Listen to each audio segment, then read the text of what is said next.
Pendeta bertanya kepada mereka, isinya apa kotak ini? Orang-orang menjawab, ini adalah kepalanya Husain bin Ali. Pendeta melanjutkan pertanyaannya, siapakah nama ibundanya? Mereka menjawab, yaitu Fatimah Az-Zahra, sang putri Nabi Muhammad. Mendengar hal itu, sang pendeta lalu berkata, celaka kalian atas apa yang sudah kalian perbuat. Sungguh benar apa yang diberitahukan para rahib kami bahwa apabila orang ini terbunuh, maka langit akan menurunkan hujan darah, dan ini tidak akan terjadi kecuali ia adalah seorang nabi atau wasi penerima wasiat nabi. Sekarang kumohon kepada kalian, agar menyerahkan kepala ini kepadaku sejam saja. Sesudah itu, kan kukembalikan kepada kalian. Namun orang-orang itu menolak dengan berkata, kami tak akan mengeluarkan kepala ini kecuali di hadapan Yazid, supaya kami nantinya memperoleh hadiah darinya. Sang pendeta lalu mempertanyakan apa hadiah yang akan diberikan Yazid. Kemudian orang-orang itu mengatakan bahwa mereka nantinya akan dihadiahi sekantong uang sebesar 10.000 dirham.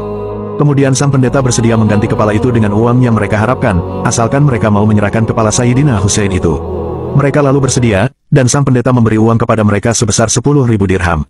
Kemudian, kepala Sayyidina Husain diserahkan kepada sang pendeta selama 1 jam.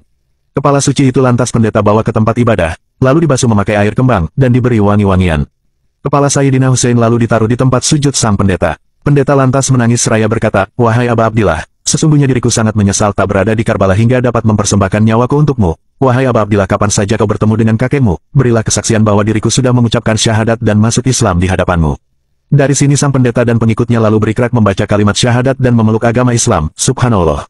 Kemudian, kepala Sayyidina Husain dikembalikan lagi sesudah peristiwa itu. Mantan pendeta memutuskan meninggalkan tempat ibadah Biarnaya dan memilih hidup di sebuah gunung. Selama di pegunungan, ia sibuk beribadah, meningkatkan kezuhudan hingga akhir hayatnya. Sang pendeta yang dulu beragama Nasrani, kini telah mendapat hidayah Allah dan wafat dalam keadaan husnul khotimah. Subhanallah, kemudian ada peristiwa yang mencengangkan. Setelah meminjamkan kepala Sayyidina Husain kepada pendeta selama 1 jam, para orang-orang pasukan utusan Ibnu Ziyad lalu melanjutkan perjalanan panjangnya. Mereka lalu sampai di daerah dekat Syam. Di sana mereka melakukan transaksi bagi-bagi uang hasil pemberian sang pendeta yang sebesar 10.000 dirham tadi.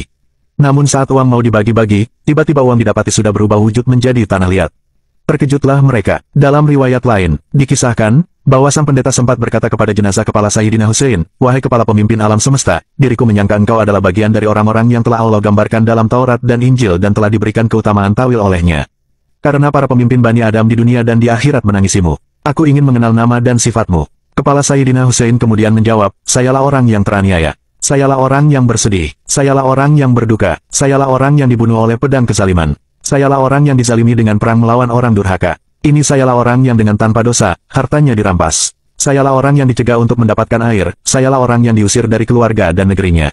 Sang pendeta kemudian berkata, demi Tuhan, wahai kepala suci, jelaskan tentang dirimu lebih jelas lagi. Kepala Sayyidina Husain berkata,